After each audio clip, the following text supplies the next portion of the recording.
Hi folks, Rory at Claude Painting Studio here with a guide today on painting models on the sprue.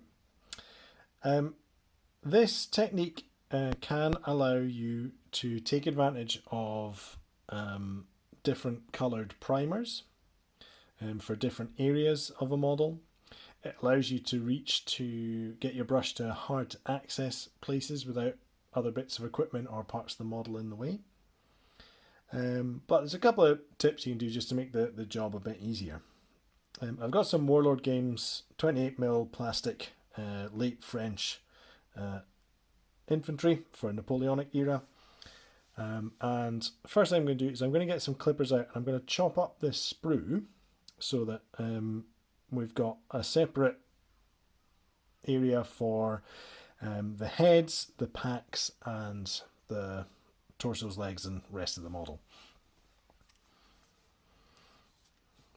You could prime all of this like so, but there's lots of bits of plastic in the way which are necessary for the moulding process but which are not needed for when it comes to holding to paint. The other thing to think of is where are these bits attached and what am I going to have to snip later on to stick the model together, and is that going to leave an area that needs repainted? So for example, on the arm here, if we left this piece till the end, we'd have to snip it and we'd have to repaint the elbow. So cut that there. The head is going to go into this spot here. It's not so vital in terms of colour. It's going to be okay to put that head on to cover that spot up, but still it's in the way. So we'll trim this away.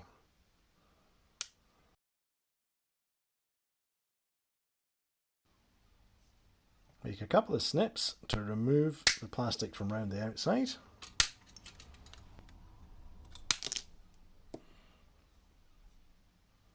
And then we're going to section along here so we have the bodies separate. And therefore, for the packs, we're going to take the snippers along this piece that attaches to where the feet are.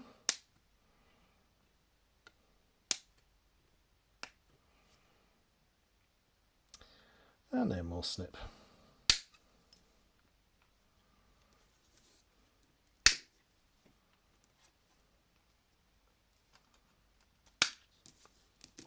And with a bit of tidying up, you can take off these bits at the bottom so it's a flatter surface.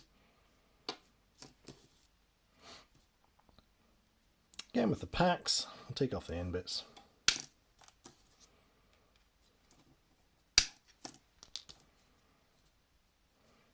And to free up the packs, we're going to make some snips on the head sprue.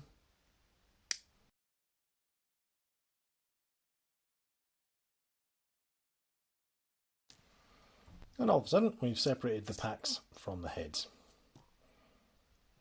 And at this point, we can get in with a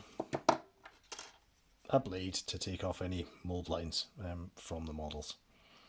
Right, put this aside and we'll get some that I painted earlier.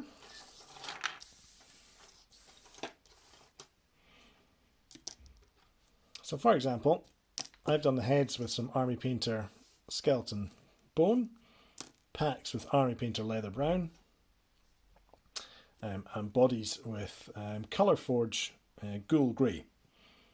And therefore I've taken care of the bulk of the painting necessary for the models.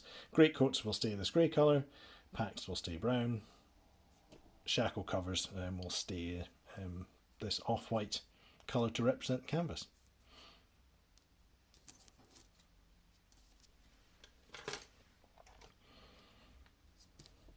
And painting on the sprue now has the advantage that you can hold a bit of the sprue there, do multiple figures at once. I'm sure you could put this in a contraption to have it on a holder like you would for a single model. And perhaps the advantage here is with the brushes you could be able to get in to areas such as the inside of the musket, which is difficult when the head's in position. and straps over the shoulders without the pack interfering. Now, of course, things to consider.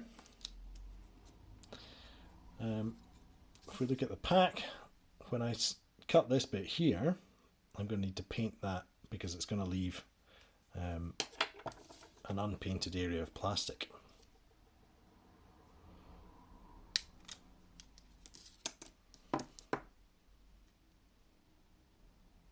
So I'll need to get some of my leather brown out the pot to cover that.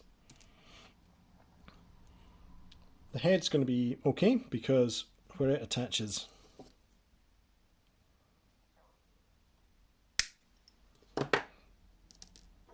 doesn't really matter. We'll smooth that down with the blade.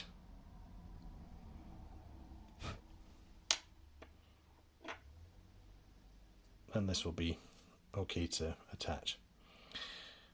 In terms of glue, because there's a layer of paint here, it will stop plastic glue bonding the two parts together. So some super glue will be needed, or alternatively, scraping the paint back to get to bare plastic to use plastic glue.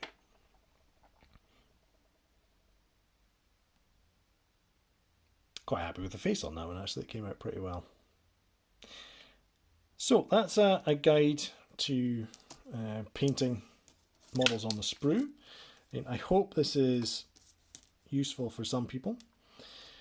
Some people like to paint on the sprue regardless, so they can do all the components separately, lots more space to work with, but it's not something I often do, mainly because I prefer doing the construction beforehand, so I can get an idea of which model's going to go where in a unit, and therefore spend a bit more time perhaps on the ones at the front. But if you're using different coloured colour primers or the airbrush, if you have one, then this can speed up the process, but bear in mind there are going to be times you need to go back in with the brush to cover up any wee mistakes. Alright, thanks for watching. See you again soon with another video. Bye.